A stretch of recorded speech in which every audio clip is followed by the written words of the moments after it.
امام ابو حنیفہ رحمۃ اللہ علیہ آپ نے بہت نام سنا ہوگا، ہزاروں سلام ہوں ان پر،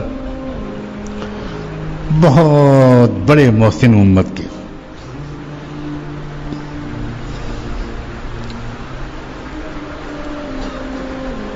رات میں معمول بنا لیا تھا انہوں نے، پوری رات اکثر عبادت کرتے تھے، عجیب ہمت تھی اور اللہ سے تعلق تھا۔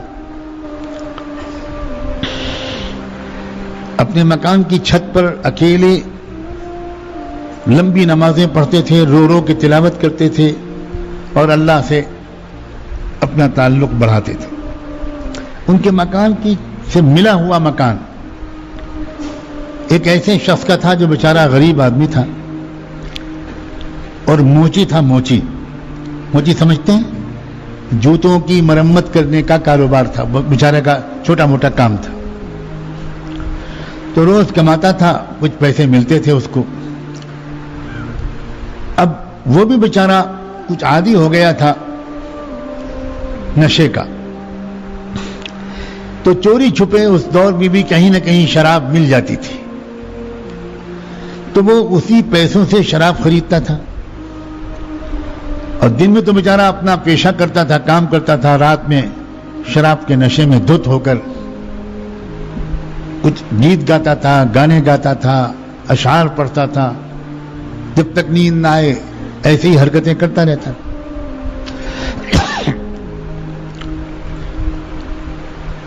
امام صاحب نے بالکل پڑوس میں ہونے کے باوجود کبھی نہیں ٹوکا۔ ایک دن ایسا ہوا کہ بالکل آواز نہیں آئی اور رات بھر سناٹا رہا، تو امام صاحب کو فکر ہوئی کہ میرا پڑوسی ہے، کیا بات ہے آج کوئی بیمار تو نہیں پڑ گیا؟ اس شرابی پڑوسی کے گھر گئے پوری امت مسلمہ کے سب سے بڑے عالم، سب سے بڑے اللہ والے امام اعظم اس گھر کے دروازے پر گئے، دروازے پہ دستک دی، اندر سے کوئی نکلے لوگ، امام صاحب کو دیکھ کر حیران رہ گئے، ارے آپ فرمائیے کیا بات؟ تو ان کا بھائی وہ آج اس شخص کی کوئی آواز نہیں آئی پوری رات، تو میں ذرا فکر مند ہوا کوئی بیمار تو نہیں ہو گیا، کوئی اور میری خدمت، میرے لائق کوئی خدمت ہو تو بتاؤ۔ تو گھر والوں نے کہا کہ امام صاحب اب انشاءاللہ اس کی آواز نہیں آئے گی، آپ بھی بہت پریشان ہو لیے اور ہم بھی پریشان ہوتے تھے، اب نہیں آئی۔ کیوں، کیا ہوا؟ انہوں نے کہا ہم لوگ اس سے بہت تنگ آ چکے تھے، نہ خود سوتا تھا نہ ہمیں سونے دیتا تھا، ہم نے آج اس کی رپورٹ لکھائی تھی، سرکاری پولیس آئی اور اس کو گرفتار کر کے لے گئی، اب وہ جیل میں رہے گا۔ اس زمانے کی جیلوں میں اصلاح کی محنت ہوتی تھی، آتے تھے لوگ جرائم کر کے، نکلتے تھے لوگ نیک بن کے، تو اب وہ جیل میں رہے گا، انشاءاللہ وہاں سے سدھر کے آئے گا۔ امام صاحب کچھ نہیں بولے، خاموش ہو گئے، واپس چلے گئے۔ اگلا دن گزرا، امام صاحب کی اپنی علمی مشغولیات، پھر رات آئی۔ اب اگلی رات میں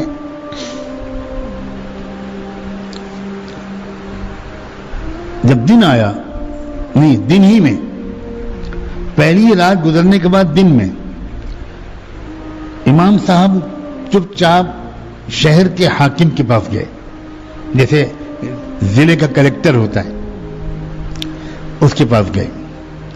اس نے دور سے امام صاحب کو آتے ہوئے دیکھا تو بہت حیران ہوا، توڑ کے اس نے استقبال کیا، شکایت کی کہ امام صاحب آپ خود کیوں تشریف لائے؟ آپ مجھے اشارہ کر دیتے میں آ جاتا، کسی سے کہلوا دیتے، سر کے بل حاضر ہوتا۔ وہ کلیکٹر جانتا تھا کہ یہ وہ بندہ ہے کہ جو پورے عالم اسلام کے خلیفہ کے پاس بھی نہیں جاتا، خلیفہ ہی ان کے پاس آتے ہیں، یہ میرے پاس آپ کیوں تشریف لائے؟ تو امام صاحب نے کہا کہ دیکھو جس کا کام ہوتا ہے اسی کو جانا چاہیے۔ تو وہ اور حیران ہوا کہ آپ کا کام اور مجھ سے، حکم فرمائیے، بتائیے کیا کام ہے، میں حیران ہوں۔ تو اس امام صاحب نے کہا کہ بھئی ایک میرا پڑوسی ہے، یہ حلیہ ہے، یہ نام ہے، مجھے پتہ چلا ہے کہ آپ نے اس کو گرفتار کروایا ہے، جیل میں بھیجا ہے۔ تو اس نے تحقیق کروا کے اپنے انسان کہا ہاں بالکل صحیح ہے، وہ گرفتار ہوا رات اور جیل میں ہے۔ تو امام صاحب نے کہا کہ کیا آپ میری ضمانت پر اس کو چھوڑ سکتے ہیں؟ تو اس شخص نے کہا کہ امام صاحب آپ کو شاید پتہ نہیں ہے، وہ بہت شرابی کبابی آدمی ہے، گھر والے پریشان ہیں۔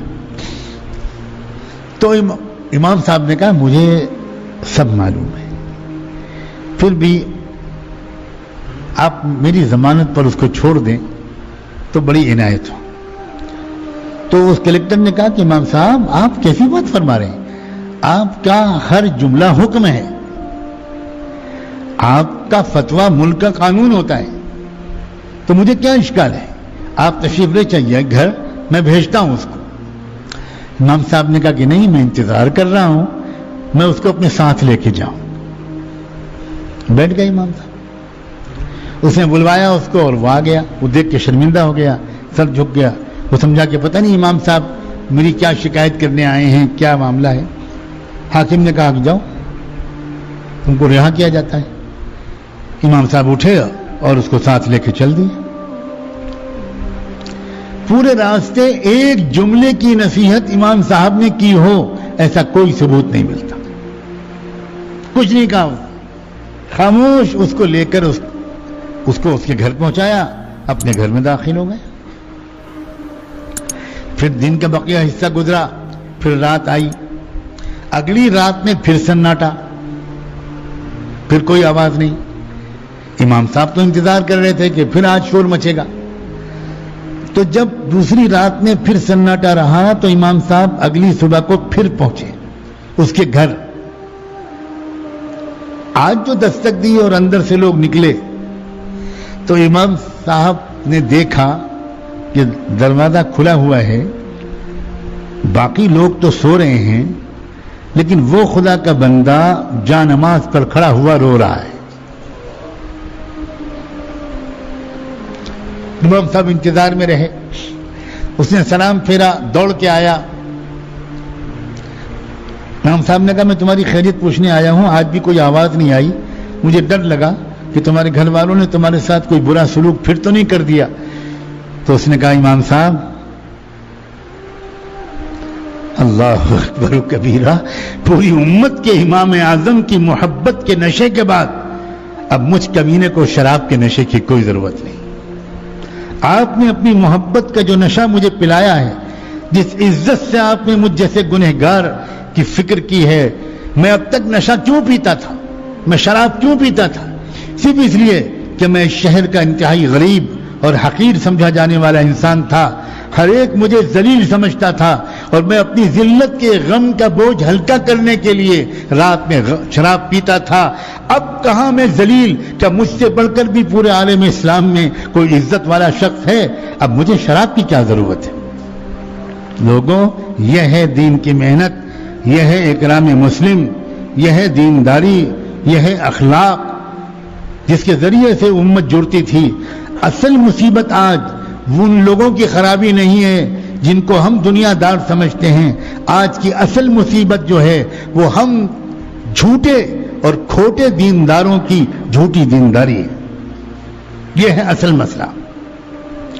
اور یہ جب تک ہم کسی اللہ والے کے حوالے اپنے آپ کو نہیں کریں گے، اپنے آپ کو نہیں مٹائیں گے، نئے سرے سے دین کو نہیں سیکھیں گے، ہم کسی کے شاگرد نہیں بنیں گے، ہم اپنا تکبر نہیں چھوڑیں گے، جب تک ہم واقعی کسی دل والے سے اپنے دل کی اصلاح نہیں کرائیں گے، تب تک حقیقی اور مکمل دینداری نہیں آ سکتی، اور تب تک وہی جھوٹی والی دینداری، وہی ادھوری دینداری جس کے ذوق میں ہم پھنسے ہوئے ہیں اور جس کی وجہ سے ہماری ترقی نہیں ہو پا رہی، تب تک ہم اسی میں لگے رہیں گے۔ دعا ہے کہ رمضان مبارک کے عشر اخیرہ کی ان راتوں کی برکت سے اللہ تبارک و تعالی اپنے کرم سے ہمیں اس جھوٹی دینداری سے سچی توبہ عطا